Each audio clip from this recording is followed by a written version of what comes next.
Hi, so we are doing my July TBR. Before we get into it, I'm going to read out of my Encyclopedia of Spirits, and also I'm going to give a little bit of an announcement. So I've been putting up like 2 videos a week because, well, I was kind of taking a break from my master's for a while, so I had the time to do it. It's not that I've run out of ideas, it's more that I know school's going to start and I don't want to get overwhelmed with like editing videos. So I'm going to go back to doing 1 video a week, maybe sometimes 2, depending on how long it takes for me to edit them. Anyways, let's get into this. Oh, a genie. That's actually very long. Let's not do a genie. Let's do a didn't I do this? No, I didn't. Did I? No. Okay. We have Gude Papa.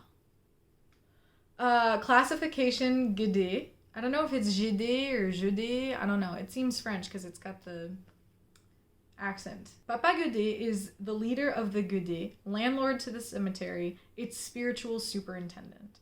Some people use this name to indicate Baron Samedi. Some consider Baron Samedi to be Papa Gude, leader of the Gude, as he is one of the barons. However, Baron Samedi is a very distinct spirit. Once you know him, it's hard not to recognize him. There's also another spirit called Papa Gude who does not dress or act like the Baron, but plays the shambling buffoon. He's not to be fooled. He's a powerful spirit wearing a guise, but the guise he consistently wears is of a socially disreputable, aggravating bumpkin. That Papa Gude is the leader of the Gude. Whether he reports to Baron Samedi or not is between them. Papa Gude adores Ezili Freda Dahomey. Sometimes he tolerates him. If you have business in the cemetery, especially of a magical nature, it may be best to propitiate?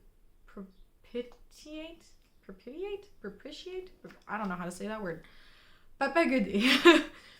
If you are planning any sort of expedition or excavation, digging for graveyard dirt, taking cemetery rocks, communing with the dead, raising the dead, it might be wise to give him a heads up. Yeah, let the guy know if you're about to bring everyone to life, you know? He is the custodian of the graveyard. If you seek information regarding someone who has passed over, Papa Gude has it. Manifestation, Papa Gude speaks with a nasal voice. Wow, that's very specific. Types of offerings you can give him. He does not particularly like fire, but he does like cigarettes, which he may smoke 2 at a time. Bring him a pack and something to drink. I gotta say, I love that.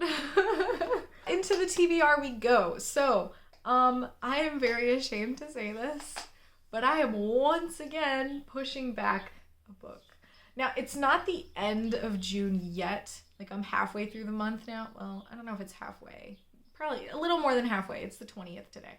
Anyways, I have not yet gotten to this beast, and I probably won't. If I do, I'll get through some of it, but I definitely won't finish it.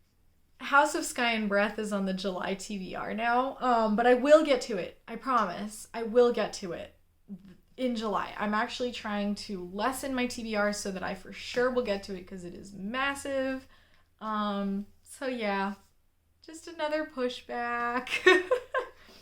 Another one that I'm pretty sure I'm not going to get to in June, though I might try, is For the Throne. So I did get the pre-order beginning of June, somewhere in there. But I ended up, June, I got kind of distracted, and you'll see when the wrap-up comes out.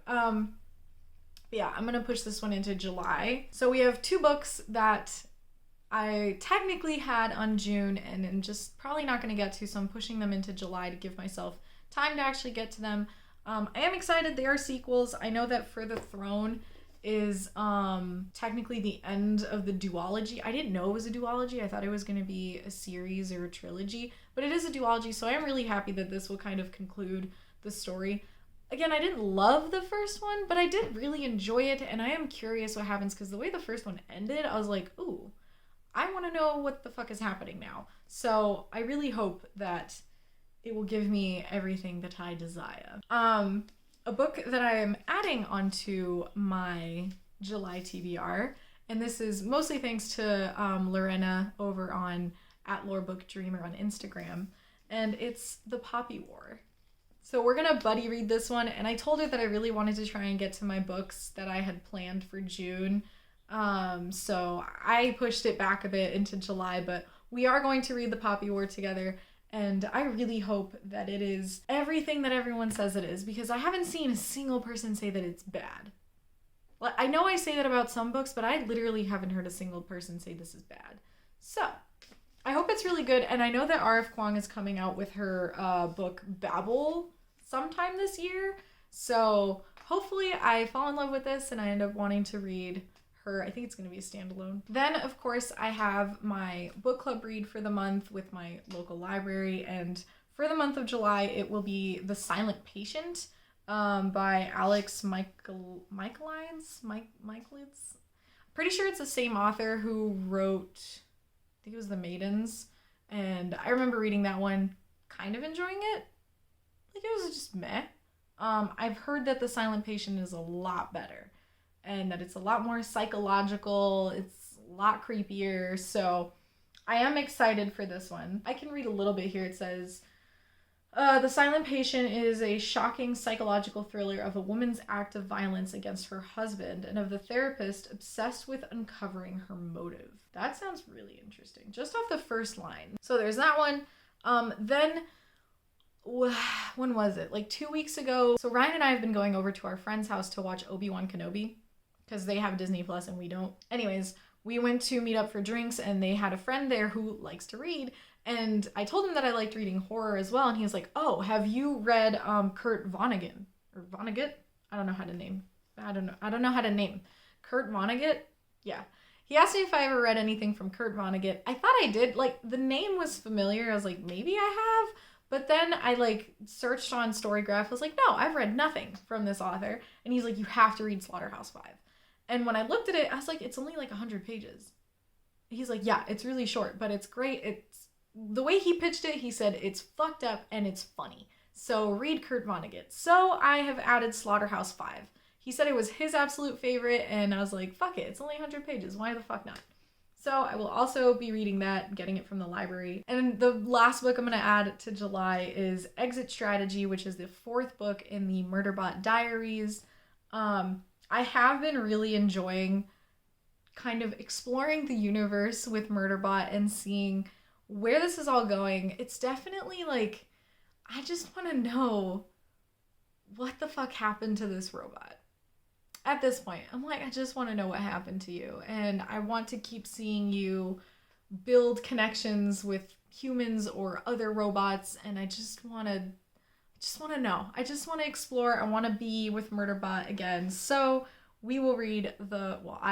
I feel like this is a pretty good TBR for me for the month of July, because again, starting school again for me, working a summer job. So it's not going to be the same as the people that I work with. I don't know what my reading is going to be like, but I feel like it's not too heavy. Like, I have 3 big books, and then the rest are kind of, or well, maybe 4, because The Silent Patient, whatever. I have like 4 big books, 2 novellas. I think it'll be fine. And then if I want to add other stuff, I can add other stuff. And hopefully no DNFs. Hopefully. Anyways, feel free to let me know what you're reading in the month of July, or if you have no plans at all and you just want to like leave something, you can leave anything at the bottom, a fucking heart, a poop emoji, I don't care. I hope you like this video, and I will see you next time. Bye.